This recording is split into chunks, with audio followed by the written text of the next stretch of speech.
நன்றி, நன்றி, நன்றி பிராங்க்லின், நன்றி பிராங்க்லின், நன்றி விமல்குமார், நன்றி மூர்த்தி, நன்றி மூர்த்தி. நண்பர்கள் அனைவருக்கும் என்னுடைய அன்பான பணிவான வணக்கங்கள். என் பெயர் ஜான். நான் ஒரு குடிநோயாளி. எல்லாமல்ல இறைவனோட அருளாலையும் தோழமையில இணைந்து செயல்படுவதால் நான் பெற்றுக்கொள்ளக்கூடிய அனுபவம் தெம்பு நம்பிக்கையாலையும் இன்னைக்கு ஒரே ஒரு நாள் நான் குடிக்கல, தெளிவா மன நிறைவா அமைதியா வாழ என்னாலான எல்லா முயற்சிகளையும் செய்து கொண்டிருக்கின்றேன். நண்பர் பிராங்க்லின் குறிப்பிட்டது போல கோயம்புத்தூர் ஒருங்கிணைப்பு குழுவின் மனசாட்சியின் தீர்மானத்தின்படி இந்த 24 hours a day 24 மணித்துளிகள் ஒரு நாள் அப்படின்ற புத்தகத்துல ஒவ்வொரு நாளும் ஒவ்வொரு பக்கமாக எடுத்து வாசித்து விளக்கம் பார்த்து கலந்தாய்வு செய்து இந்த ஆன்லைன் கூட்டத்தை, இந்த நிகழ்நிலை கூட்டத்தை நாம நடத்திட்டு இருக்கிறோம். அதன் தொடர்ச்சியாக இன்னைக்கு நாம பார்க்க இருக்கிற பக்கம் மார்ச் மாசம் 1ஆம் தேதி. முதல்ல அந்த மார்ச் மாசம் 1ஆம் தேதி சிந்தனையை வாசிச்சு பின்னர் அதுக்கு விளக்கம் பார்த்து கலந்தாய்வு செய்து கூட்டத்தை நிறைவு செய்து கொள்வோம். முதல்ல அந்த மார்ச் மாதம் 1ஆம் பக்கத்தை வாசிக்குமாறு நண்பர் பிராங்க்லின், விமல்குமார் யாரையா ஒருத்தர் வாசிக்குமாறு பணியோட நான் கேட்டுக்கொள்றேன். Over to you. மார்ச் மாசம் 1ஆம் தேதி. நன்றி, நன்றி. நண்பர்களே, 24 மணித்துளிகள் ஒரு நாள். நாள் சிந்தனை மார்ச் 1. ஏஏ தோழமையின் இன்றைய சிந்தனை. மது அருந்த வேண்டும் என்ற சிந்தனை என் மனதினுள் எழுகையில் எல்லாம் எனக்கு நானே இவ்வாறு சொல்லிக் கொள்ள வேண்டும். குடிநோய் பிரச்சனையை தேடி போய் திரும்ப எடுத்துக் கொள்ளாதே. அந்த பிரச்சனையை இறைவனிடம் விட்டு விட்டாய். அது குறித்து நீ செய்யக்கூடியது எதுவுமே இல்லை. எனவே மதுவை மறந்துவிடு. நமது குடிநோய் பிரச்சனையை முழுமையாகவும் நேர்மையாகவும் இறையொரு பேராற்றலின் பாதங்களில் சமர்ப்பித்து விட்டோம். அதை திரும்ப எடுத்துக்கொள்ள நாம் முயற்சிக்க கூடாது. இதுவே ஏஏ தோழமை பரிந்துரைக்கும் 12 படிகள் அடங்கிய மீட்படையும் செயல் திட்டத்தின் மிக முக்கியமான அம்சம். நாம் இறையொரு பேராற்றலிடம் நமது குடிநோய் பிரச்சனையை தீர்க்குமாறு கேட்டுக்கொண்டு அவருடன் ஒத்துழைத்ததால் தொடர்ந்து மனத்தெளிவுடன் வாழ்வோம். திரும்பவும் குடி பிரச்சனையை நான் என் கைகளில் எடுத்துக்கொள்ள கூடாது என்பதில் மன உறுதியுடன் இருக்கிறேனா? இன்றைக்கான தியானம். ஆன்மீக வாழ்வில் வளர எனக்கு விடாமுயற்சி தேவை. தொடர்ந்து விடாமுயற்சியுடனும் அன்புடனும் பொறுமையுடனும் நம்பிக்கையுடனும் நான் ஆன்மீக விதிகளை கடைபிடிக்க வேண்டும். அவற்றை கடைபிடிப்பதால் மலை போன்ற தொல்லைகளும் மடுவாக கரைந்து மறைந்து போய்விடும். ஆன்மீக ஏற்றத்தாழ்வு என்ற மேடு பள்ளம் சமன்படுத்தப்படும். என்னை அறிந்தவர்கள் எல்லாம் இறையொரு பேராற்றலே என் வழிகளுக்கு அதிகாரி என்பதை அறிய வருவர். இறைவனது பேராற்றலை நெருங்கி செல்வது வாழ்வையும் குணமடைதலையும் சக்தியையும் கண்டறிதலாகும். இன்றைக்கான பிரார்த்தனை. என் ஆன்மாவுக்கு இறையொரு பேராற்றலிலே எல்லாமுமாக இருக்க வேண்டுமென நான் பணிவுடன் வேண்டுகிறேன். இறைவனது பேராற்றல் என்னுள் வளர வேண்டுமென அன்புடன் இறைவனை வேண்டுகிறேன். நன்றி, நன்றி, நன்றி, நன்றி பிராங்க்லின். நண்பர்கள் அனைவருக்கும் மீண்டும் ஒரு முறை என்னுடைய அன்பான பணிவான வணக்கங்களை தெரிவித்துக் கொள்றேன். என் பெயர் ஜான். நான் ஒரு குடிநோயாளி. எல்லாம் வல்ல இறைவனோட அருளாலையும் தோழமையில இணைந்து செயல்படுவதால் நான் பெற்றுக்கொள்ளக்கூடிய அனுபவம் தெம்பு நம்பிக்கையாலையும் இன்னைக்கு ஒரே ஒரு நாள் நான் குடிக்கல, தெளிவா மன நிறைவா அமைதியா வாழ என்னாலான எல்லா முயற்சிகளையும் செய்து கொண்டிருக்கின்றேன். இன்றைய சிந்தனைய மார்ச் மாதம் 1ஆவது நாள் 24 hours a day புத்தகத்துல வழங்கப்பட்டிருக்கிற சிந்தனையை வாசிக்கும் போது என்னுடைய சொந்த அனுபவம் ஒண்ணு ஞாபகத்துக்கு வருது. நான் 9/6/1996 அன்னைக்கு ஏஏ தோழமை அப்படின்னு ஒண்ணு இருக்கு, இயங்கி கொண்டிருக்கிறது அப்படின்ற செய்தி எனக்கு கிடைச்சு ஃபர்ஸ்ட் அன்னைக்கு ஏஏ தோழமையின் கூட்டத்துக்கு வந்தேன். 9/6/1996 அன்னைக்கு வந்தேன். தொடர்ந்து 20 நாட்கள் நான் குடிக்காம இருந்தேன். தொடர்ந்து 20 நாட்கள் குடிக்காம இருந்தேன். 20 நாள் மட்டும்தான் குடிக்காம இருந்தேன்.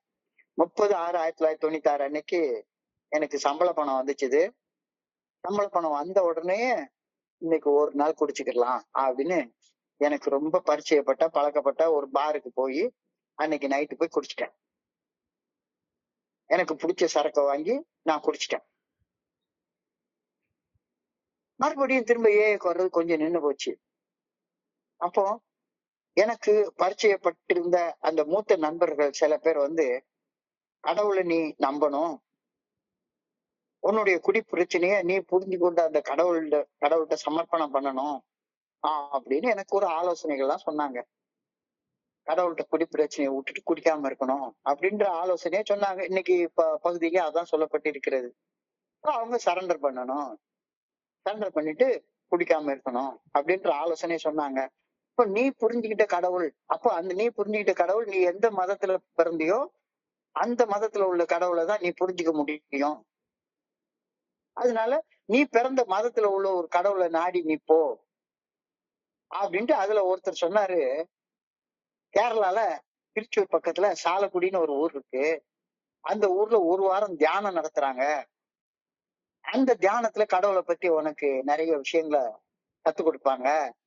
சரண்டர்னா என்னன்னு நீ கத்துக்கலாம். அங்க போ அப்படின்னு என்கிட்ட ஆலோசனை சொன்னாங்க. ஒரு மூத்த நண்பர் சொன்னார். எனக்கு தான் எதையும் புதுசா செஞ்சு பார்க்கணும்னா திருநெல்வேலி அல்வா சாப்பிடுற மாதிரி, ஆகா கேரளாக்கு போறோமா அப்படின்னு உடனே அன்னைக்கு ராத்திரியே போய் ஆலப்புழா எக்ஸ்பிரஸ்ல சென்னை சென்ட்ரல் டு திருச்சூருக்கு ஒரு டிக்கெட்டு, ஒரு டவுன்வர்ட் அன்னைக்கு ஒரு டிக்கெட் ரிசர்வ் பண்ணிட்டேன்.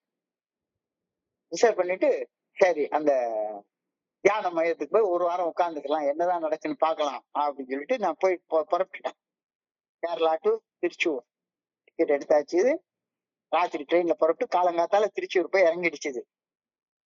திருச்சூர்ல இறங்கி நேர சாலக்குடிங்கிற தியான மையத்துக்கு போனா அங்க எல்லாரும் வந்து கிளீனிங் பண்ணிட்டு உட்கார்ந்துருந்தாங்க. அப்பதான் ஒரு பேட்ச் தியானம் முடிஞ்சு ஒரு நாள் அந்த தியான ஹாலை வந்து அவங்க எல்லாரும் தண்ணி ஊத்தி கழுவி கிளீன் பண்ணிட்டு இருக்காங்க. தங்குற இடத்தெல்லாம் கிளீன் பண்ணிட்டு இருக்காங்க.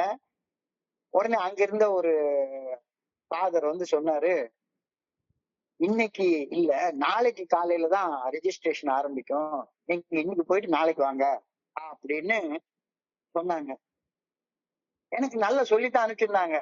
நீ ஒரு தடவை உள்ள போயிட்டேன்னா ஒரு வாரத்துக்கு வெளியே வர முடியாது, கதவை பூட்டிட்டாங்கன்னா திறந்து விட மாட்டாங்க அப்படின்லாம் எனக்கு நல்லா சொல்லித்தான் அனுப்பிச்சிருந்தாங்க. உடனே நான் வந்து சாலக்குடியில இருந்து மறுபடியும் திருச்சூருக்கு வந்து ஒரு நாள் நைட்டுக்கு மட்டும் ஒரு லாட்ஜ்ல ரூம் எடுத்து தங்கிட்டேன். சரி நாளையில இருந்துதான் குடிக்க போறது இல்லையே, இன்னைக்கு ராத்திரி குடிச்சுக்குவோம் அப்படின்னு கேரளாவுக்கு பக்கத்துல இருக்கக்கூடிய ஒரு அராக் ஷாப் சாராய கடைக்கு போனேன்.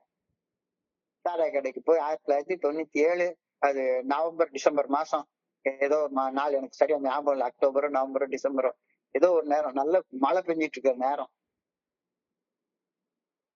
அங்க போய் ஒரு லாட்ஜ்ல தங்கிட்டு ஒரு குவார்டர் 2 குவார்டர் 3 குவார்டர் குடிச்சிட்டு அது அந்த கேரளா சரக்கு நமக்கு ஒத்துக்கல.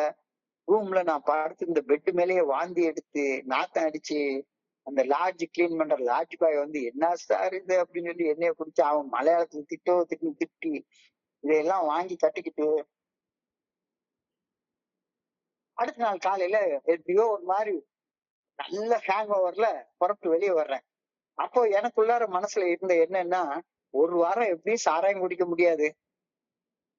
சரி தம்ம அப்பெல்லாம் ஒரு நாளைக்கு 5 பாக்கெட் 6 பாக்கெட் சிகரெட் குடிப்பேன். ஸோ நான் வந்து தம்ம மட்டும் ஒரு நாளைக்கு ஒரு பாக்கெட் வீதம் ஒரு பாக்கெட் 2 பாக்கெட் வச்சுக்கிட்டாலும் ஒரு வாரத்துக்கு ஒரு 10 பாக்கெட் வாங்கி வச்சுப்போம் அப்படின்னு ஒரு 10 15 சிகரெட் பாக்கெட்டை வாங்கி பேக் குள்ளார போட்டுட்டு அந்த தியான மையத்துல போனேன். ரிஜிஸ்டர் பண்ணிட்டேன்.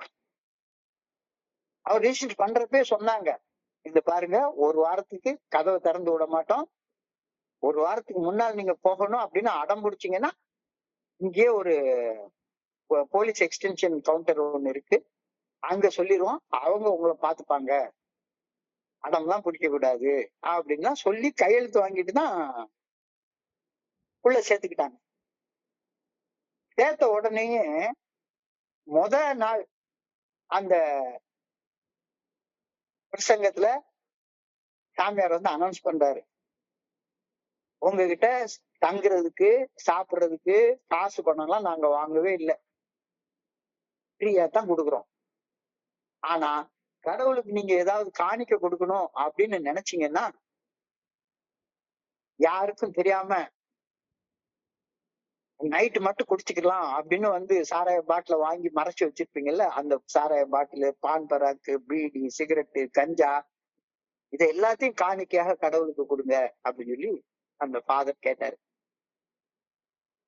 உண்மையிலேயே மனசை உருக்கக்கூடிய விஷயங்கள வகையில ஒரு பிரசங்கம். கடவுள் வந்து உன்கிட்ட காசு பணம் எல்லாம் காணிக்கையா கேட்கல, உங்ககிட்ட இருக்கக்கூடிய கெட்ட பழக்கங்களை தான் காணிக்கையா கேட்கிறாரு. சோ யாருக்கும் தெரியாம மறைவாக மறைச்சு வச்சிருப்பீங்கல்ல அந்த சாராய bottle, whisky brandy bottle, beedi cigarette ganja paan Parag கொடி மட்டை எல்லாத்தையும் கொண்டாந்து நீங்க சமர்ப்பணம் பண்ணி காணிக்கையாக போட்டுருங்க அப்படின்னு சொல்லி கேட்டாரு. எனக்கு உண்மையிலேயே ஒரு மாதிரி இருந்துச்சு. இது சரி, நம்மளும் 15 பாக்கெட் சிகரெட் வாங்கி வச்சிருக்கோம் அப்படின்னு அந்த ஹால்ல வந்து கிட்டத்தட்ட 1000 பேர் உட்கார்ந்துருந்தாங்க. 1000 பேர் உட்கார்ந்துருந்தாங்க.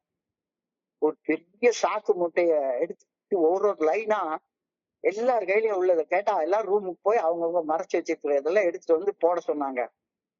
சமர்ப்பணம் பண்றது, விருப்பத்தோட உன்னுடைய எல்லா போதை பொருள்களையும் கொண்டாந்து போட்டுரு அப்படின்னு சொல்லி கேட்டாங்க. நானும் 15 பாக்கெட் சிகரெட்டையும் கொண்டாந்து உள்ள போட்டேன். மனசு வந்து போட்டேன். மனசுல வந்து போட்டதுக்கு அப்புறமாக அவர் சொன்னாரு, இங்க பாரு, நீங்க போட்டது எல்லாத்தையும் இங்க ஒரு ஒரு உரக்கடங்கு மாதிரி ஒண்ணு கிடக்கும், அதுல தீய வச்சு கொளுத்திடுவோம், அவ்வளவுதான். நீங்க போட்டதுதான், திரும்பி எடுக்க முடியாது, திரும்பி எடுக்க முடியாது அப்படின்னு சொல்லி, நீங்க விட்ரா எல்லாம் திரும்ப எனக்கு வேணும், இனி வெளியே விடுங்க அப்படிலாம் கேட்டீங்கன்னா, வெளியே வந்து விடுறதுன்னா நாங்க வெளியே இருக்கக்கூடிய போலீஸ் ஸ்டேஷன்ல உங்களை ஹேண்ட் ஓவர் பண்ணிடுவோம். உங்களை ஒரு வாரம் அவங்க உங்களுடைய விருப்பத்துக்கு எதிர்மாறாக லாக்அப்ல வச்சுட்டு வெளியே விட்டுருவாங்க. எது விருப்பமோ நீங்க தேர்ந்தெடுத்துக் கொள்ளுங்க அப்படின்னு சொல்லிட்டு, என்னடா இது இந்த மாதிரி மிரட்டுறாரு அப்படின்னு தோணுச்சு. ஆனா அன்னைக்கு எனக்கு ஒரு பெரிய விஷயம் தெரிஞ்சது. சரண்டர், சமர்ப்பணம் அப்படின்றதுக்கான மீனிங் அன்னைக்கு அந்த அவர் சொன்னப்ப எனக்கு புரிஞ்சுது. அந்த சாமியார் சொன்ன வார்த்தைகள் தான் இன்னைக்கு சிந்தனையுடைய முதல் வரியாக கொடுக்கப்பட்டிருக்கிறது. When I find myself thinking about a drink, I should say to myself, don't reach out and take the problem back. You have given it to God and there is nothing you can do about it. இதான் இன்னைக்கு எழுதியிருக்கிற முதல் வார்த்தை. உனக்கு குடிக்கணும் அப்படின்ற எண்ணம் மனசுக்குள்ளார வந்தால், உனக்கு குடிக்கணும் அப்படின்ற மனசுக்குள்ளார எண்ணம் வந்தால், உனக்கு நீயே சொல்லிக்கோ, நான் அந்த எண்ணத்தை கடவுளுடைய பாதத்துல சமர்ப்பணம் பண்ணிட்டேன். சமர்ப்பணம் பண்ணதை திரும்பி எடுத்துக்க முயற்சி பண்ணக்கூடாது. Don't reach out and take the problem back. நீதான் சாக்குல போட்டல. அன்னைக்கு உண்மையிலேயே அந்த ஹால்ல பாத்தீங்கன்னா ஒரு 10 மூட்டை எடுத்திருப்பாங்க. 10 மூட்டை நிறைய, ஏகப்பட்டது. 10 மூட்டையும் எடுத்து கொண்டு போய் அவங்க அத்தனையும் போட்டு ஒரு இதுல போட்டு கொளுத்திட்டாங்க. அது விற்க கூட செய்யல. ஒரு இதுல போட்டு பெட்ரோலை ஊத்தி கொளுத்திட்டாங்க. முடிஞ்சு போச்சு. Don't reach out and take the problem back. You have given it to God and there is nothing you can do about it. அதான் எரிஞ்சு போச்சு. அதை ஒண்ணும் செய்ய முடியாது. இந்த ஒரு வாரத்துக்கு நீ உள்ள உட்கார்ந்துதான் ஆகணும். வெளியே போனோம்னா இந்த ஒரு வாரம் லாக்அப்ல எடுத்துட்டு வேணா போலாம்.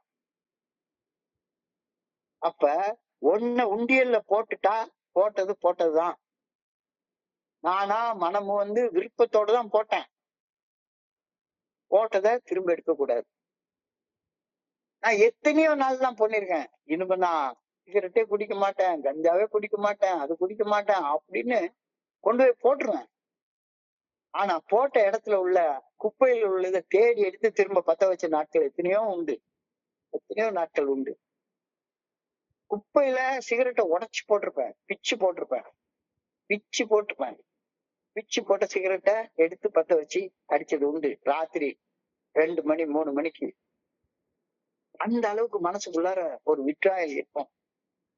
So don't reach out and take the problem back. You have given it to God and there is nothing you can do about it. உன்னை உண்டியல்ல போட்டுட்டா போட்டதுதான். நானா விருப்பத்தோடதான் விரும்பித்தான் அதை போட்டிருக்கேன். போட்டதை திரும்ப எடுக்க முடியாது. நான் என்னுடைய வேஷ்டிக்குள்ளார என்னைய குத்திக்கிட்டு குடஞ்சிக்கிட்டு இருந்த ஓனான் எடுத்து வெளியே போட்டுட்டேன். கொடன்னு குடைச்சல் கொடுக்குதே அப்படின்னு தெரிஞ்சு அந்த ஓனான் எடுத்து வெளியே தூக்கி எரிஞ்சிட்டேன். அந்த ஓனா இப்ப வேலியில நின்று தலையை தூக்கி பார்த்துட்டே இருக்கு. வேலியில சும்மா கிடக்குற ஓனான் எடுத்து மறுபடியும் வேட்டிக்குள்ளார விட்டுக்காத. ஏற்கனவே எவ்வளவு குடைச்சல் கொடுத்ததுன்னு உனக்கு நல்லா தெரியும். குடைச்சல் கொடுத்ததுன்னு தானே வேலிக்குள்ளார திரும்பி தூக்கி போட்ட, வேஷ்டிக்குள்ளார இருந்தது தூக்கி தூர போட்டல. மறுபடியும் வேலியில இருக்கிறது வேலியிலே இருக்கட்டும். வேலியில இருக்கிறது வேட்டிக்குள்ளார எடுத்து விட்டுக்காத, அவ்வளவுதான். இது என்னுடைய கலோக்கியல் லாங்குவேஜ்ல சொல்லக்கூடிய வார்த்தை. வேலியில இருக்கிறது வேலியிலே இருக்கட்டும், வேலியில இருக்கிறத அது தலைய தூக்குது பலன்னு பாக்குது அப்படின்ட்டு வேலியில இருக்கிற எடுத்து வேட்டிக்குள்ளார விட்டுக்காத. ஏற்கனவே பல தடவை உள்ள விட்டு விட்டு விட்டு விட்டு குடைச்சல் கொடுத்தது அப்படின்னு தானே நீ தூக்கி உண்டியில தூக்கி போட்டிருக்க. திரும்ப எடுத்து விட்டுக்காத. Don't take the problem back. Already given it to God. முடிஞ்சு போச்சு. உண்டியில போட்டதுதான். நான் தான் முழுமையான விருப்பத்தோட சரண்டர்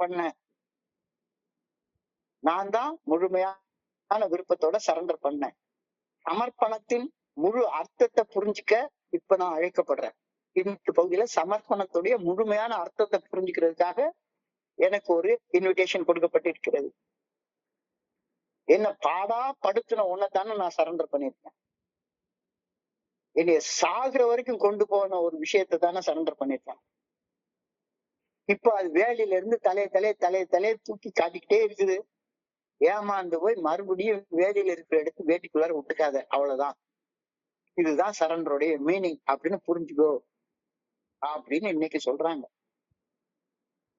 வேலியில தேமைன்னு அது இருக்குது, எடுத்து மறுபடியும் வேட்டிக்குள்ளார விட்டுக்கிட்டா முன்னையோட அதிகமாக குத்தும் குடையும், குடைச்சல் அதிகமா போயிடும். இது நடைமுறையில யதார்த்தமான உண்மை. வேலியில இருக்கிறது வேலியிலே இருக்கட்டும், அதை எடுத்து வேட்டிக்குள்ளார விட்டுக்காத. Do not take the problem back after surrendering it. சமர்ப்பணம் பண்ண ஒரு விஷயத்த திரும்ப எடுத்து செயல்படுத்த முயற்சி பண்ணாத. As it often leads to further hurt and can make you manipulate life. வாழ்க்கைய நீ தப்பா வாழ்றதுக்கு அதுக்கு உனக்கு எடுத்துட்டே போகும்.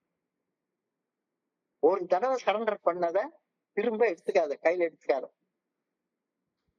Instead, respect the boundary. வேலி நான் போட்டது, நான் போட்ட வேலி, நான் தான் வேலியை போட்டிருக்கேன். நான் போட்ட வேலியை நானே மதிக்கலைன்னா யார் மதிப்பா? நான் தானே சரண்டர் பண்ணேன்.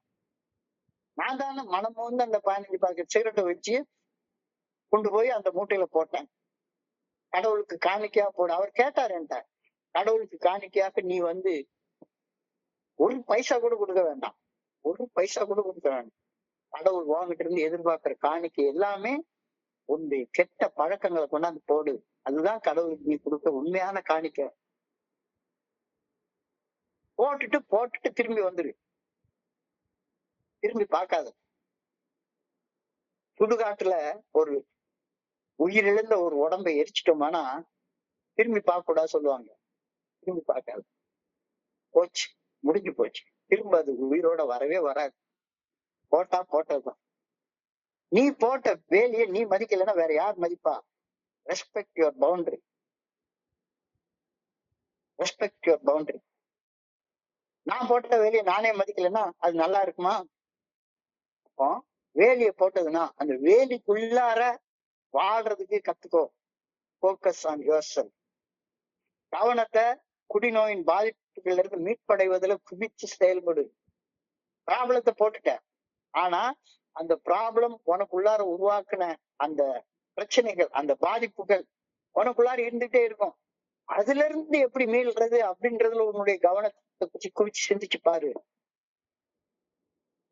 சரண்டர் பண்ணிட்டேன், ஆனா அந்த குடிநோயின் பாதிப்புகள், அதீதையான அந்த உணர்ச்சி தடுமாற்றங்கள், உணர்ச்சி கொந்தளிப்புகள், அதீத கோபம், பயம், பொறாமை, சந்தேகம், இதெல்லாம் உனக்குள்ளார அதை போட்டதுக்கு அப்புறம் உருவாகத்தான் செய்யும்.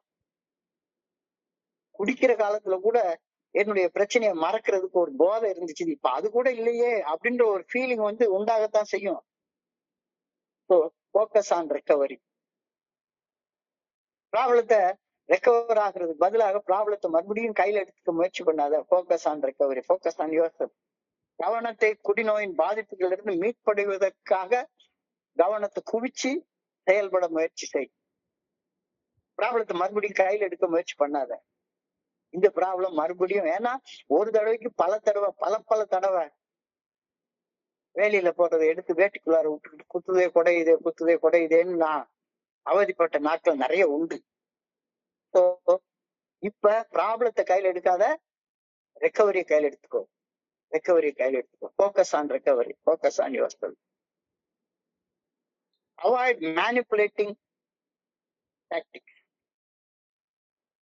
குடிநோய் தந்திரமானது, திகைப்பூட்டுவது, சக்தி வாய்ந்தது அப்படின்னு பிரிட்டிஷ்ல எழுதுறத நம்ம படிக்கிறோம். ஒரு குடிநோயாளியுடைய மனம் தந்திரமானது, திகைப்பூட்டுவது, சக்தி வாய்ந்தது.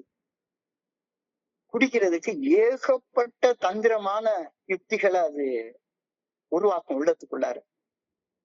இன்னைக்கு வெயில் அடிக்குது, ஒரு பீர் குடிச்சுக்கலாம். இன்னைக்கு மழை அடிக்குது, இன்னைக்கு ரம் குடிச்சுக்கலாம். இன்னைக்கு குளிர் அடிக்குது, விஸ்கி குடிச்சுக்கலாம். இன்னைக்கு செக்ஸ் செய்ய போறேன், அதனால கொஞ்சோண்டு வோட்கா சாப்பிட்டுக்கலாம். இதெல்லாம் வேண்டாம். Avoid manipulations. குடி வெறியோடைய கன்னிங், பேஃப்லிங் அண்ட் பவர்ஃபுல் நேச்சரை புரிஞ்சுக்கோ. குடிநோயோடைய தந்திரமான, திகைப்பூட்டும், சக்தி வாய்ந்த அந்த தந்திரங்களை புரிஞ்சுக்கோ. சூழ்ச்சிய நீ குடிநோய் உன்னைய பல வகையான பளபளக்கக்கூடிய சில விஷயங்களை காட்டி உன்னைய கவுத்து போட்டுரும். கவனமாக இது. Focus on your recovery.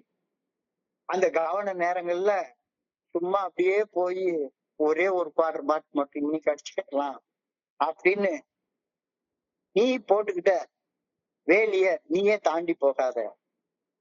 Respect the boundary you have set for living.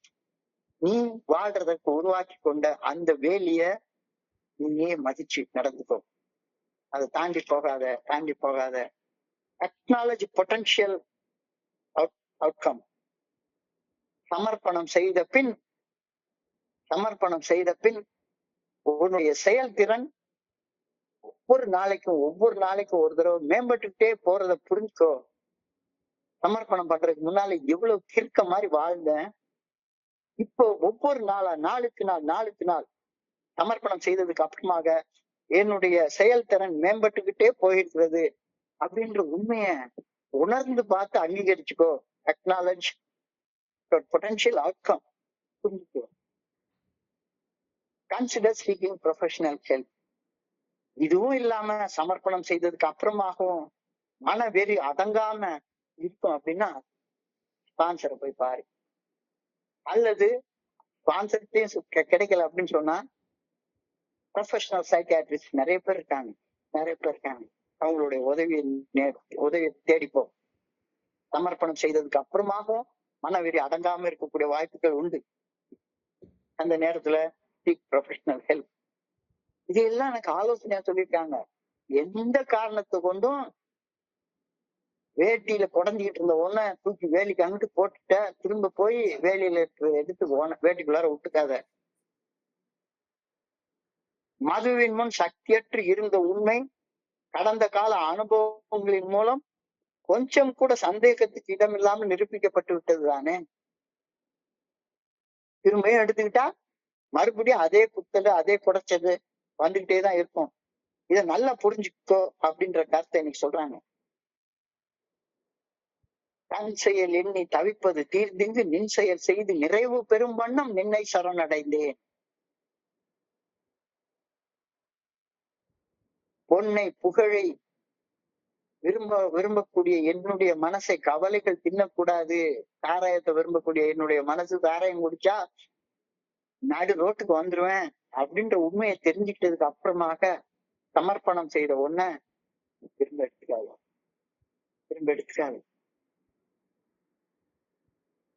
அதான் இன்னைக்கு கேள்வியாக கேட்கிறாங்க. Have I determined not to take back the drinking problem to myself?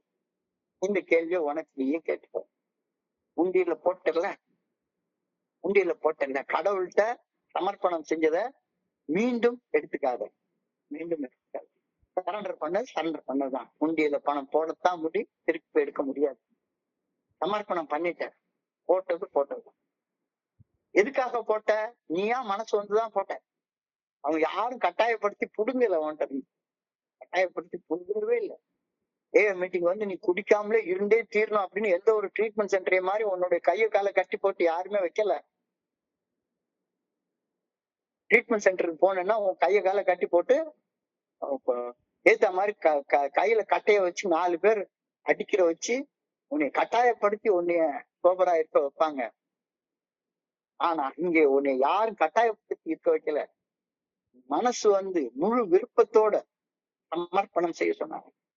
அர்ப்பணம் என்றால் கொடுப்பது, சமர்ப்பணம் என்றால் சம்யக அர்ப்பணம். மனமும் வந்து முழுமையான விருப்பத்தோட கொடுக்கறதுக்கு பேர் சமர்ப்பணம்.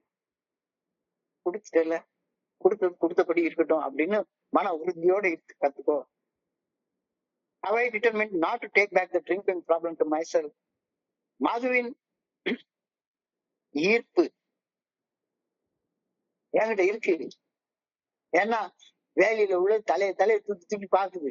அந்த பக்கம் போனா ஏதாவது ஒரு சில பேர் ஜாலியா குடிச்சிட்டு அலையிற மாதிரியான ஒரு பொய் தோற்றம், ஒரு பளபளப்பு இருந்துட்டே இருக்கு. ஜாலியா கொஞ்ச நேரம் இருந்து ஒரு பப்புக்கு போய் 4 டான்ஸ பார்த்துட்டு கூடாது ஆடிட்டு வரணும்ன்ற ஆசை அது இருந்துகிட்டே தான் இருக்கு.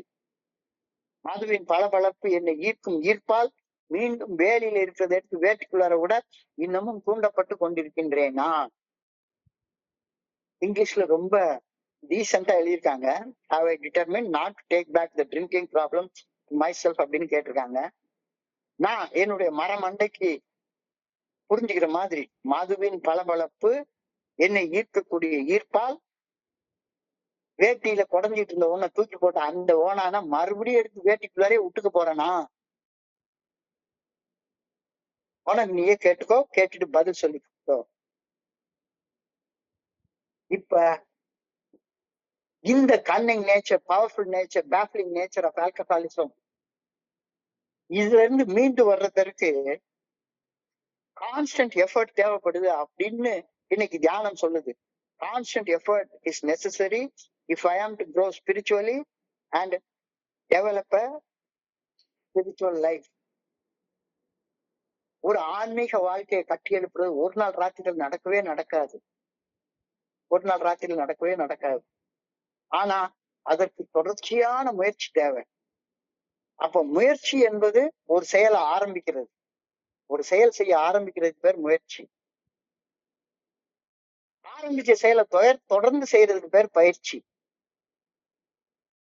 பயிற்சி செய்யறப்ப விரும்பிய விளைவுகள், சாதகமான விளைவுகள் ஏற்படுற வரைக்கும் பயிற்சியை விடாம தொடர்ந்து செய்யறதுக்கு பேர் சாதகம். முயற்சி, பயிற்சி, சாதகம் இது மூன்றும் உள்ள அந்த வித்தியாசத்தை என்னுடைய குருஜி அடிக்கடி சொல்லுவாரு. இத முன்னாலேயே ஏற்கனவே பல நேரங்கள்ல நான் நினைவூட்டிருக்கேன். முயற்சி என்பது குடிக்காம இருக்க ஆரம்பிக்கிறது. பயிற்சி என்பது தொடர்ந்து குடிக்காம இருக்கிறதுக்காக 12 படிகள் அடங்கும் மீட்படையும் செயல் திட்டத்தை தொடர்ந்து வாழ்க்கைய வாழ்றது, அது பயிற்சி. சாதகம் என்பது ஆன்மீக விழிப்புணர்வு நிலை அப்படின்ற நிலை அடைகிற வரைக்கும் இந்த வழிமுறைகளை பின்பற்றியதன் பலனாக ஒரு ஆன்மீக விழிப்புணர்வை பெற்றோம் அப்படின்ற சாதகமான விளைவு ஏற்படுற வரைக்கும் ஆரம்பிச்ச பயிற்சிய விடாம செய்யறதுக்கு பேர் சாதகம். இந்த மூணையும் செய்யறது, அதைத்தான் இன்னைக்கு constant effort is necessary if I am to grow spiritually and develop a spiritual life. ஒரு ஆன்மீக வாழ்க்கையை நான் கட்டி எழுப்பணும்னா அதற்கு தொடர்ச்சியான முயற்சி, பயிற்சி, சாதகம் கண்டிப்பாக தேவை. லீவ் எடுத்துக்கிறது, ரெஸ்ட் எடுத்துக்கிறது எல்லாம் மெட்டீரியல் லைஃப்ல தான். 5 நாள் வேலை பார்த்தா 2 நாள் ரெஸ்ட், அது மெட்டீரியல் லைஃப். ஸ்பிரிச்சுவல் லைஃப்க்குலாம் லீவ் எல்லாம் கிடையவே கிடையாது. நான் 24 மணி நேரத்துல 23 மணி நேரம் ஸ்பிரிச்சுவல் லைஃப் வாழ்ந்துக்கிட்டேன். ஒரே 1 மணி நேரம் ஓய்வாக எனக்கு பிடிச்ச மாதிரி வாழ்ந்துக்கிறேன், அது கிடையவே கிடையாது. லீவ் எடுத்துக்கிறது, ரெஸ்ட் எடுத்துக்கிறது இதெல்லாம் மெட்டீரியல் லைஃப்ல தான். 365 நாள் குடிக்காம நான் இருந்துட்டேன், ஒரு மெடலை வாங்கிட்டேன், ஒரு பெரிய தங்க பதக்கத்தை வாங்கி கழுத்துல மாட்டிக்கிட்டேன். இன்னைக்கு ஒரு நாள் இந்த தங்க பதக்கம் வாங்கின நிகழ்ச்சியை கொண்டாடுறதுக்காக ஒரு குவார்டர் பாட்டில் மட்டும் அடிச்சுக்கிறேன். இன்னைக்கு ஒரு நாள் நைட் முடிச்சுட்டு அதுக்கு அப்புறமா 365 நாள் இருந்தா இன்னொரு மெடல் கொடுப்பாங்க. இப்படியே 25 வருஷம் வாழ்ந்தா 25 மெடல் என் கையில இருக்கத்தானே செய்யும். ஒரு நாள் மட்டும், வருஷத்துக்கு ஒரே ஒரு நாள் நான் லீவ் எடுத்துக்கலாமா? பைத்தியக்காரத்தனமான சிந்தனைகள் எனக்கு வந்துகிட்டே இருக்கும். பைத்தியக்காரத்தனமான சிந்தனைகள் எனக்கு வந்துட்டே இருக்கும். ஸ்பிரிச்சுவல் லைஃப்ல லீவ் எல்லாம் கிடையவே கிடையாது. விடாமுயற்சி, அன்பு, பொறுமை, நம்பிக்கை, இதுக்கெல்லாம் லீவே கிடையாது. இதுக்கெல்லாம் லீவு கிடையாது. ஆன்மீக விதிகள் மனசாட்சி நல்ல ஒழுங்கான வழிகாட்டுதலின் மூலம் வெளிப்படுத்தப்படுகின்றன. அவற்றை வாழ்க்கையாக வாழ்ந்தா தொட முடியாத உயரம் எதுவுமே கிடையாது அப்படின்னு இன்னைக்கு உறுதியாக நம்புறேன். அதுதான் இன்னைக்கு தியானத்துல கொடுக்கப்பட்டிருக்கிறது. விடாமுயற்சியோட அன்பு, பொறுமை, நம்பிக்கை, இதையெல்லாம் விடாம நான் வாழ்க்கையாக வாழ்ற நேரத்துல என்னால தொட முடியாத உயரம்னு ஒண்ணுமே கிடையாது. இதை நான் இன்னைக்கு உறுதியாக நம்புறேன். அதான் இன்னைக்கு 2வது வரியில எழுதுற, to get closer to the spirit of God is to find life and healing and strength.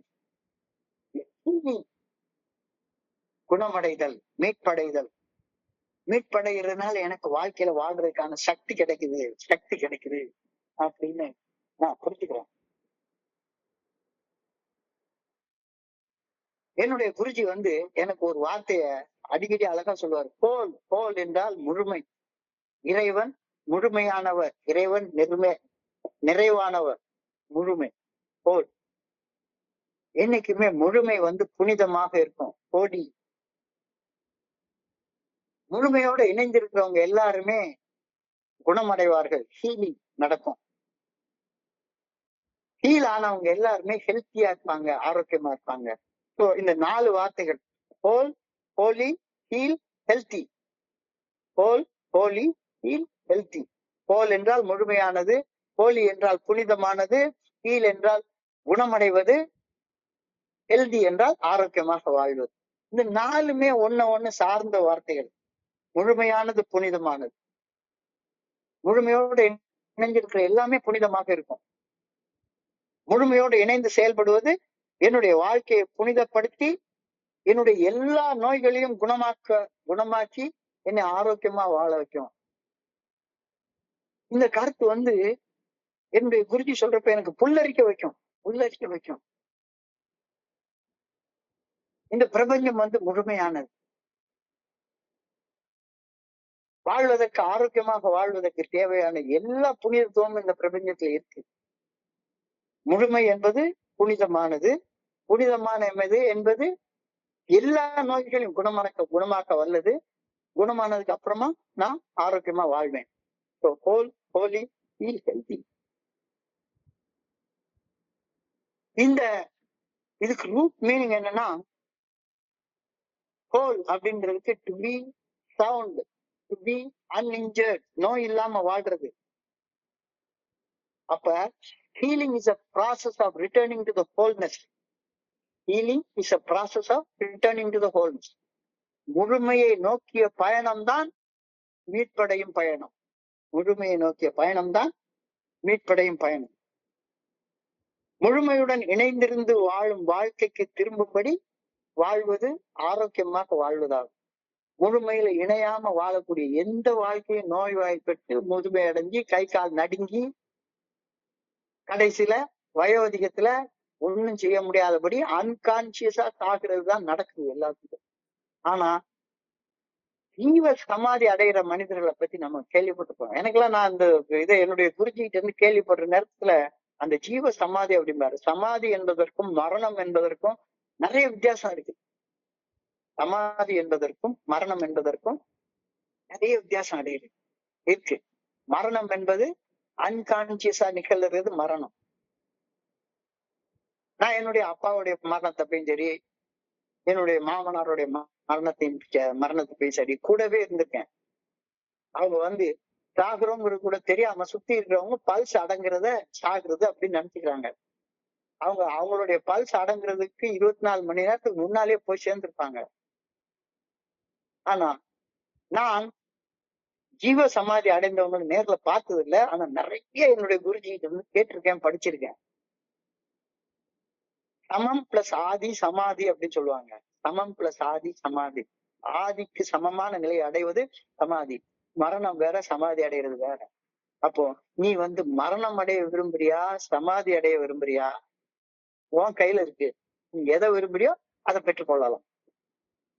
குடிச்சு குடிச்சு குடிச்சு குடிச்சு அன்கான்சியஸான ஒரு டெத்து, அல்லது ஆசைப்பட்டு ஆசைப்பட்டு தப்பு செஞ்சு தியானம் பண்ணாம, பிரார்த்தனை பண்ணாம, ஆன்மீக வாழ்க்கை வாழாம, ஒரு நாளைக்கு இல்லாட்டா ஒரு நாள், என்னைக்கோ ஒரு நாளைக்கு ஒரு கேவலமான மரணத்தை அடைய விரும்புறியா, அல்லது ஒரு ஆன்மீக வாழ்க்கை வாழ்ந்து சமாதி நிலையை அடைய விரும்புறியா? இறைவனுக்கு சமமான நிலையை அடைவது சமாதி. அந்த நிலையை அடைய விரும்புறியா? ஹோலிஸ்டிக் வெல் பீயிங் அப்படின்ற கருத்தை இன்னைக்கு தியானத்துல படிக்கிறோம். Holistic well being.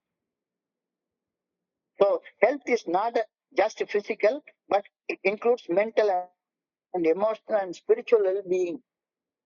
ஆரோக்கியம் என்பது வெறுமன உடம்புல வலி இல்லாம இருக்கிறது மட்டும் இல்ல,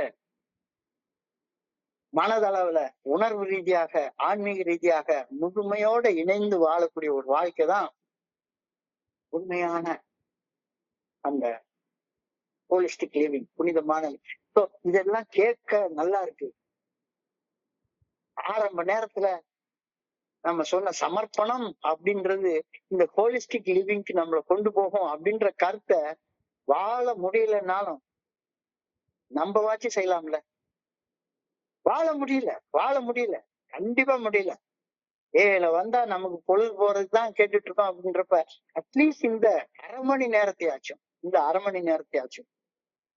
ஹோலி ஹீல் ஹெல்தி, இந்த 4 விஷயங்கள் ஒரு மூலத்துல இருந்து வருகிறது அப்படின்ற சிந்தனையாச்சும் கொஞ்ச நேரம் நம்ம யோசிச்சு பார்க்கலாம்ல. முழுமையானது, புனிதமானது, முழுமையுடன் இணைந்து செயல்படுவது, வாழ்வை புனிதப்படுத்தி என்னுடைய நோய்கள் அனைத்தையும் குணமாக்கி என்னை ஆரோக்கியமாக வாழ வைக்கும். அப்ப சரண்டர் பண்ணா கிடைக்கக்கூடிய பலன்களை பத்தி இன்னைக்கு தியானத்துல எவ்வளவு தெளிவாக சொல்லியிருக்காங்க. இதையெல்லாம் சும்மா வார்த்தையால எல்லாம் சொல்லிட்டு இருக்க முடியாது. வாழ்ந்து பார்த்தா மட்டும்தான் தெரியும். என்னுடைய குருஜி அழகா கேட்பாரு, ரோஜாப்பூக்கு மனம் இருக்கா? ஆமா இருக்கு. ரோஜாப்பூட மனத்தை வார்த்தையில சொல்லு. எப்படி சொல்றது? ரோஜாப்பூடைய மனம் எப்படி இருக்கும் அப்படின்னு வார்த்தையால வர்ணிச்சு சொல்லு. இல்ல அதோட இன்னும் கொஞ்சம் கேட்பான், சரவண பவன் காஃபி வந்து பயங்கர டேஸ்டா இருக்கும், அந்த டேஸ்ட வார்த்தையால வர்ணிச்சு சொல்லு. ஒரு மாதிரி கசப்பா, ஒரு இனிப்பா, அப்படியா இப்படியா, வார்த்தையெல்லாம் சொல்ல முடியாது. அனுபவத்துலதான் உணர்ந்து பார்க்கணும். அப்போ ஹோலிஸ்டிக் லிவிங், முழுமையோட இணைந்து வாழக்கூடிய புனிதமான வாழ்க்கை எப்படி இருக்கும் அப்படின்றத வார்த்தையாலாம் சொல்ல முடியாது. நோயற்ற வாழ்வு குறைவற்ற செல்வம் அப்படின்றாங்க. நோயற்ற வாழ்வு எப்ப கிடைக்கும்? முழுமையோடு இணைந்து வாழ்ந்தா மட்டும்தான் நோயற்ற வாழ்வு கிடைக்கும், ஆரோக்கியமான வாழ்க்கை கிடைக்கும். So health is not just physical, but it includes mental, emotional and spiritual well-being. So இந்த வாழ்க்கை வேணும் அப்படின்னு இன்னைக்கு பிரார்த்தனைக்கு நம்மளை கூட்டிட்டு போறாங்க. I pray that God's spirit may be everything to my soul. முழுமை, அந்த முழுமை ஏற்கனவே எனக்குள்ளார இருக்கு. அந்த முழுமையை உணர்றதற்கு இன்னைக்கு என்ன செய்யணும்? வேலையில இருக்கிறத வேலையிலேயே இருக்க விட்டுரு, வேட்டிக்குள்ளார எடுத்து விட்டுக்காத, அவ்வளவுதான். வேலையில இருக்கிறது வேலையிலேயே தலையை தூக்கிட்டே இருக்கட்டும். பல இந்த உலகத்தை எல்லாரும் நிறைய பேர் எக்கச்சக்க சாராய கடை இருக்கு, எக்கச்சக்க பலன்னு ட்ரெஸ் போட்டு ஆம்பளை பொம்பளை இருக்காங்க, என்ன இருக்கட்டும். உலகத்துடைய பளபளப்பால நான் வந்து ஈர்க்கப்பட்டு தப்பா செஞ்சு உடம்பு முழுக்க நோயை உருவாக்கி வச்சு கொண்டு எப்படா அது வந்து மீட்படைகிறது அப்படின்னா இங்க வந்திருக்கேன். இங்க வந்து மறுபடியும் அந்த அதே பளபளப்புல போய் வேலையில இருக்கிறத வேட்டிக்குள்ளார இழுத்து விட்டுருக்க வேலையை நான் செய்யணுமா? I pray that God's spirit may be everything to my soul. I pray that God's spirit may grow within me. அந்த இறைவனுடைய நல்ல ஒழுங்கான வழிகாட்டுதலை அன்றாடம் புரிந்து கொண்டு வாழ்றதுல நான் வளரணும் அப்படின்னு நான் விரும்புறேன். எவ்வளவு ஆழமான சிந்தனைகள்ன்றது இன்னைக்கு எனக்கு புரியுது, இன்னைக்கு எனக்கு நல்லாவே புரியுது. So சுருக்கமாக சொன்னா, when I find myself thinking about taking a drink, I should say to myself, don't reach out, take the problem back. உண்டியல்ல போட்டதுதான், அது திரும்பி எடுக்காது. கடவுள் உன்கிட்ட இருந்து பணத்தை, சொத்தை, சுகத்தை எழுதி வாங்கி எல்லாம் கேட்கவே இல்லை. உங்ககிட்ட இருக்கிற கெட்டதை தூக்கி கடவுள்கிட்ட போட்டுரு அப்படிங்கிறார். உனக்கிட்ட இருக்கிற கெட்டதை காணிக்கா கொடு, உனக்கிட்ட இருக்கிற நல்லதெல்லாம் காணிக்கா கேட்கவே இல்லை. உங்ககிட்ட இருக்கிற நல்லதை நீயே வச்சுக்கோ, உங்ககிட்ட இருக்கிற கெட்டதை கடவுள்கிட்ட கொடுத்துரு. கொடுத்ததுக்கு அப்புறமா திருப்பி எடுக்காத, கொடுத்ததுக்கு அப்புறமா திருப்பி எடுக்காத. சிந்தனையோடைய மைய கரு இன்னைக்கு அதான். உன்னை உண்டியல்ல போட்டதுதான். உண்டியல்ல போட்டது நல்லது நீயே வச்சுக்கோ, நல்லது நீயே வச்சுக்கோ. கடவுளுக்கு பணத்தை கொடுத்தலாம், லஞ்சம் கொடுத்தலாம் எதையும் வாங்கணும்னு நினைக்கவே நினைக்காது. உன்னுடைய கெட்டதை தான் கடவுள்கிட்ட காணிக்கா கொடு. எல்லாரும் சொல்லுவாங்க நல்லதை காணிக்கா கொடுன்னாங்க. இல்ல, உன்னைய வருத்தி கொண்டிருக்கிற எல்லா விஷயத்தையும் கடவுள்கிட்ட கொடுத்துரு. கொடுத்ததுக்கு அப்புறம் திருப்பி எடுக்காத. Don't reach out and take it back. குத்துது கொடை இதுன்னு குறைஞ்சிட்டு இருந்த ஒண்ணு தூக்கி வெளியே போட்ட, வேலிக்கு வெளியே போட்டதை திருப்பி எடுத்துக்காத. நீ போட்டுக்கிட்ட வேலிய ரெஸ்பெக்ட் பண்ணு. Respect your boundary. எந்த பவுண்டரிக்குள்ளார வாழணும்னு நீ ஒரு பவுண்டரிய உருவாக்கி வச்சிருக்கியோ அந்த பவுண்டரிய மதிச்சு வாழ கத்துக்கோ. Focus on your recovery. Focus on your recovery. தூக்கி போட்டதை விட்டுரு. உனகிட்ட இருந்து தீயது வெளியே போறப்ப உள்ளுக்குள்ளார அந்த தீயது உருவாக்கி வச்சிருக்கிற சில நோயின் பாதிப்புகள் இருக்கும். அந்த பாதிப்புல இருந்து எப்படி மீண்டு வருவது அப்படின்றதுல உன்னுடைய கவனத்தை குவிச்சு செயல்படு. Avoid manipulating tactics. Manipulating tactics நிறைய வரும். ஏகப்பட்ட சமாதானங்கள் மனசுக்குள்ளார உண்டாகும். இன்னைக்கு ஒரே ஒரு நாள் நைட்டு நான் பாத்துக்கிறேன்ப்பா. இன்னைக்கு ஒரு நாள் இந்த அழகான பொம்பளை என்னை கை காட்டி அவளே கூப்பிடுறான். இன்னைக்கு ஒரே ஒரு நாள் அவ கூட இருந்து வந்துக்கிறேன். ஐயோ எத்தனை தடவையா வந்துடுச்சா இந்த மாதிரி நடந்துட்டேன்னு தலையில அடிச்சிருக்க. நீதானே சரண்டர் பண்ண விஷயத்தை திரும்ப எடுத்துக்காத. சரண்டர் பண்ற விஷயத்தை திரும்ப எடுத்துக்காத. Don't take it back. Acknowledge your potential when you have surrendered. சமர்ப்பண வாழ்க்கை வாழக்கூடியது உனக்குள்ளார உருவாக்கக்கூடிய அந்த ஆற்றலை அங்கீகாரம் பண்ணு. சப்போஸ் எல்லாத்துக்கும் மேல இருந்தா உடல் நோய், மன நோய்கள், உணர்வு தடுமாற்றங்களா இருந்தா seek professional help. Have I determined not to take back the drinking problem back in my hands? மாதுவின் பளபளப்பு என்னை ஈர்க்கும் ஈர்ப்பால் மீண்டும் வேலியில இருக்கிறத எடுத்து வேட்டிக்குள்ளார விட எத்தனிக்கக்கூடிய அந்த உணர்வு தடுமாற்றங்கள் இன்னமும் எனக்குள்ளார வந்துட்டே இருக்குதா? ஐயோ எத்தனை குடைச்சலையா கொடுத்தது, அதைத்தானே தூக்கி வெளியே போட்டேன். மறுபடியும் எடுத்து வேட்டிக்குள்ளே விட்டுக்கிட்டு இருக்க. இந்த கேள்வியை கேட்டுக்கிறேன். மனுஷன், சாதாரண மனுஷனுக்கு அந்த மாதிரியான எண்ணங்கள் வரத்தான் செய்யும். அதுல இருந்து தொடர்ந்து வெளியே வர்றதற்கு முயற்சி, பயிற்சி, சாதகம் தேவை. அது இன்னைக்கு தியானம். Constant effort is necessary if I am to grow spiritually and develop a spiritual life.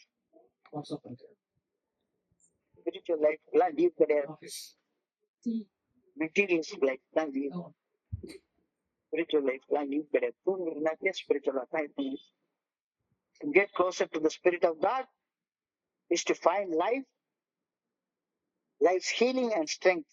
So கடைசியாக என்னுடைய குருஜி எனக்கு கற்றுக் கொடுத்த அந்த பாடம், இந்த 4 வார்த்தைகள், ஒரே மூலத்துல இருந்து வரக்கூடிய வார்த்தைகள். Holi, heal, healthy. ஹோல் என்றால் முழுமையானது, ஹோலி என்றால் புனிதமானது, ஹீல் என்றால் குணமடைவது, ஹெல்தி என்றால் ஆரோக்கியமாக வாழ்வது. இந்த 4மே ஒரே மூலத்துல இருந்து வரக்கூடியது. Holy, heal, healthy. முழுமையானது, புனிதமானது, முழுமையுடன் இணைந்து செயல்படுவது, வாழ்வை புனிதப்படுத்தி நோய்கள் அனைத்தையும் குணமாக்கி என்னை ஆரோக்கியமாக வாழ வைக்கும். முழுமையோட இணைந்து வாழ்றது ஏங்கிறது ஒரு முழுமை. இங்கு தோழமை என்ற ஒரு முழுமை. எந்த சாக்கடைகளை கலந்தாலும் சரிதான், இந்த முழுமையா அது அசிங்கப்படுத்த முடியவே முடியாது. ஓடிட்டே இருக்கிற வரைக்கும் புனிதம் பட்டே இருக்கும். தேங்கி அடைஞ்சு ஒரு மூலையில் இருக்கிறவங்க கூட சேராத, ஓடிட்டு இருக்கவங்களோட நீங்க சேர்ந்து ஓடு. Holistic wellbeing. Health is not just physical, but it includes mental and emotional spiritual wellbeing அப்படின்ற கருத்தை ரொம்ப அழகாக இன்னைக்கு புரிஞ்சு கொள்ள முடியுது. ஸோ இறைவன் என்னுடைய வாழ்க்கையில எல்லாத்தையும் குணப்படுத்துவார் அப்படின்னு நம்பி அவர்கிட்ட வேண்டேன். இறைவனுடைய அந்த நல்ல ஒழுங்கான வழிகாட்டுதல் எனக்குள்ளார வளர வேண்டும் என்று நான் பணியோடு வேண்டிக் கொள்கிறேன். இன்றைய சிந்தனையை படிக்கிறப்ப என் மனதை கடந்து சென்ற சிந்தனைகளை உங்க கூட பகிர்ந்து கொள்ள நல்ல வாய்ப்பு உருவாக்கி கொடுத்த இந்த குழுவிற்கு என்னுடைய மிக பணிவான நன்றிகளை தெரிவித்துக் கொள்றேன். பொறுமையாக கேட்ட ஒவ்வொரு நண்பருக்கும் தலவணங்கி கரம் கூப்பி நன்றி சொல்லிக்கிறேன். ஏன்னா நீங்களாம் இல்லைன்னா எனக்கு இந்த சிந்தனைகள்லாம் வரவே வராது. இந்த தோழமையை நான் புனிதமாக மதிக்கிறேன். தோழமையில உள்ள ஒவ்வொரு நண்பரையும் தலை வணங்கி நன்றி சொல்லிக்கிறேன். வாய்ப்புக்கு நன்றி. இந்த இரவு நண்பர்களுக்கு இனிமையான இரவாக அமைய இறைவன பணியோடு வேண்டிக் கொள்கின்றேன். நன்றி நன்றி நன்றி நன்றி நன்றி நன்றி. வாழ்க விஜயகாந்த், வாழ்க வளமுடன். Thank you so much, thank you so much. Over to you Vimal Kumar. Thank you.